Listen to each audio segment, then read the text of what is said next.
Selective राजनीति हो रही है बीजेपी की और ममता बनर्जी के पीछे पड़ गए हैं आप लोग। इनकी भाषा में मैं कहूं, ममता बनर्जी के पीछे पड़ गए हैं आप लोग, क्योंकि आप चाहते हैं कि प्रदेश में अस्थिरता पैदा हो और जैसे न तैसे करके शासन की जो डोर है वो आप लोगों के हाथ में आ जाए। देखिए, मैं समझता हूं कि इनका जो सवाल है वो अपने आप में एक जवाब है। इस देश की जनता जो है, काफ़ी बड़ी संख्या में जनता जो है वो चाहती है कि केंद्र सरकार पश्चिम बंगाल में कोई कड़ा कदम उठाए। अगर पश्चिम बंगाल में अस्थिरता पैदा करना होता तो वो हाथ खाली था या संदेश खाली था। अगर गवर्नर साहब कई बार दिल्ली गए, अगर अस्थिरता पैदा करना होता तो भाजपा के पास बहुमत भी था, राष्ट्रपति भी हैं, सब कुछ है, हो सकता था।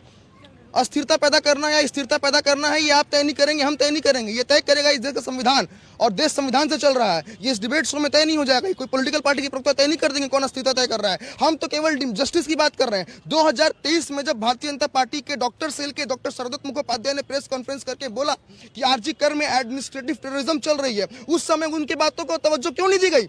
उस समय कहां थे आपके एक्टिविस्ट? उस समय क्यों नहीं ममता बनर्जी ने उनको सुना? उसके बाद आप चिट्ठी लिखकर बोलती है कि I wish you all the best doctor Sandeep Ghosh.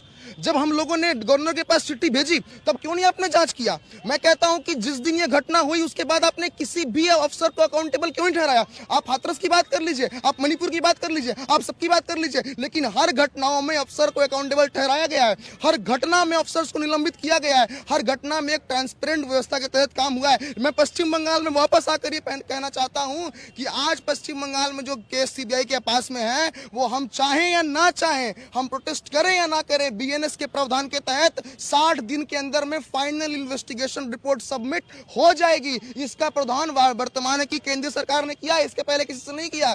Bharatiya Janata party ने फास्ट ट्रैक कोर्ट बनाया और किसी ने नहीं बनाया। पर मैं क्रेडिट लेने के लिए यहाँ पर खड़ा हुआ नहीं हूँ कि आज जस्टिस मिलेगा तो मेरे पास मिलेगा। एक सवाल प्रत्युष जी मेरा है, नहीं एक सवाल मेरा आपसे है, फिर मैं आ रही हूँ फैज जी आपके पास आ रही हूँ। बस एक सवाल मेरा आपसे ये है, इतना सा सवाल है मेरा आपसे कि यहाँ डॉक्टर्स भी पूछ रहे हैं, आम जनता भी पूछ रही है, कोलकाता पुलिस की गलतियां तो हम सबको पता चल गई, आपने भी उठा लिया, सबने उठा लिया, सवाल पूछ लिए, लेकिन अब सीबीआई का केस कहां तक पहुंचा? सीबीआई संदीप घोष को गिरफ्तार क्यों नहीं कर पा रही है? इन सवालों का जवाब भी तो कोई देगा ना। जी, मैं समझता हूं कि सीबीआई संदीप घोष को गिरफ्तार कर एक कानूनी प्रक्रिया के अंतर्गत जाकर जो जांच कर सकती थी, सीबीआई ने उतना ही, या मैं कहूं कि उससे अधिक जांच अब तक कर लिया है। अगर कॉन्स्टिट्यूशनल थोड़ी जानकारी हो, लीगल जानकारी, तो लोग समझेंगे कि सीबीआई ने जितने घंटे की पूछताछ की है और जितने रेड्स किए हैं, जितने टेस्ट किए हैं, वो शायद कस्टडी में भी नहीं हो पाते, क्योंकि उसके लिए थ्रू कोर्ट बहुत सारे प्रोसेस करने पड़ते हैं। तो आप ये समझिए कि जांच तो उसी गति से चल रही है। और सीबीआई का जब हथौड़ा चलेगा, एक जानिएगा, 100 चोट लोहार की और 1 चोट सोनार की। इंतजार कर रहे हैं, हम इंतजार कर रहे हैं डॉक्टर बिटिया को इंसाफ मिल जाए। आप बिल्कुल, हम भी इंतजार कर रहे हैं। फयाज जी, जिस दिशा में जांच बढ़ रही है या जिस तरीके से कोलकाता की सड़कों पर हो रहा है, ये सही तरफ बढ़ रहे हैं हम लोग? ऐसे मिल जाएगा बेटी को इंसाफ? बड़ा अजीब लग रहा है यहाँ पर आकर के कि जब हम मुद्दे पर आए हैं कि पूरी देश की जनता इंसाफ मांग रही है, राजनीति नहीं मांग रही है। यहाँ पर हमारे बीजेपी के 2 प्रवक्ता, टीएमसी के, ये दोनों मिलकर के इसको घुमा करके राजनीतिकरण कर रहे हैं। हम उसी के विरोधी हैं और पूरी बंगाल, पूरे देश की जनता उसी की विरोधी है, इंसाफ की मांग कर रही है। अब ये बताएं आप कि हम किस लिए कि बार बार जब यहाँ की जब आरजी कर की घटना आती है तो पुलिस का क्यों नहीं दोषारोप करेंगे? पुलिस जिस जगह को, जहाँ पर के ये घटना हुआ, उस जगह को कानून के मुताबिक तो घेर देना चाहिए। उस जगह को घेर के नहीं, वहाँ पर सोशल मीडिया में आ रहा है कितने लोग वहाँ पर पड़े हैं, यानी कि टेम्पररी एविडेंस हो रहा है।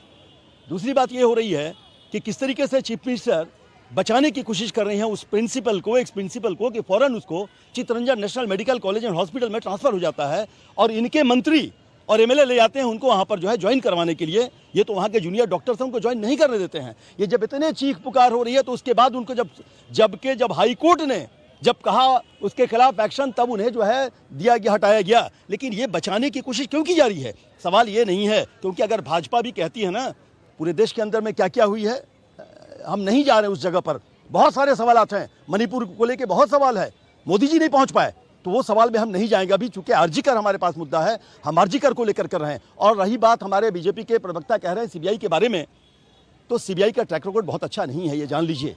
सीबीआई आप कह रहे हैं तो कि जो लीगल आदमी है, एज ए लॉयर हम कह रहे हैं, हमें नहीं पता है सीबीआई कहां तक क्या इन्वेस्टिगेट करी, क्योंकि हम भी वो चाह रहे हैं आम जनता की तरह कि क्यों नहीं अभी तक कोई गिरफ्तारी हुई। आप कह रहे हैं कि वो बड़ा अच्छा कर रही है, यानी कि तमाम रिपोर्ट आपके पास बीजेपी के पास पहुंच गई, या बीजेपी के कोर्ट के जुरिस्डिक्शन, कोर्ट के द्वारा ये इन्वेस्टिगेशन है। लेकिन अब यही पता चल रहा कि उसको भी भाजपा कंट्रोल कर रही है, तभी आप कह रहे हैं कि सीबीआई जो है क्या है, रिपोर्ट भी आप जान गए हैं।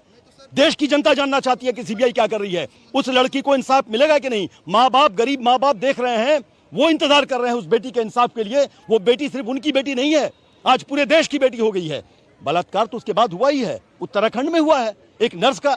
तो ये हम डाइवर्ट करना नहीं चाह रहे हैं। हम चाह रहे हैं आज आरजीकर के मामले में इस बिटिया को, जो आरजीकर की, जो गरीब घर से उठ करके उसके माँ बाप सिलाई करके बच्ची को डॉक्टर बनाए, पोस्ट ग्रेजुएशन तक गई, जिस बच्ची के पास गरीबों को सेवा करने का, जिसके अंदर में एक भावना था, जो चाह रही थी को सर्विस दे, उस बच्ची को माने एक फूल को खिलने से पहले कुचल दिया गया। इंसाफ मिलेगा कि नहीं मिलेगा? बंगाल चाह रही, कलकत्ता चाह रही, देश की जनता चाह रही, हम भी वही इंसाफ चाह रहे हैं। हम भाजपा और तृणमूल दोनों से कहेंगे, इसको डाइवर्ट मत करें।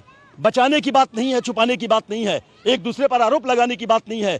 कैसे इंसाफ मिलेगा?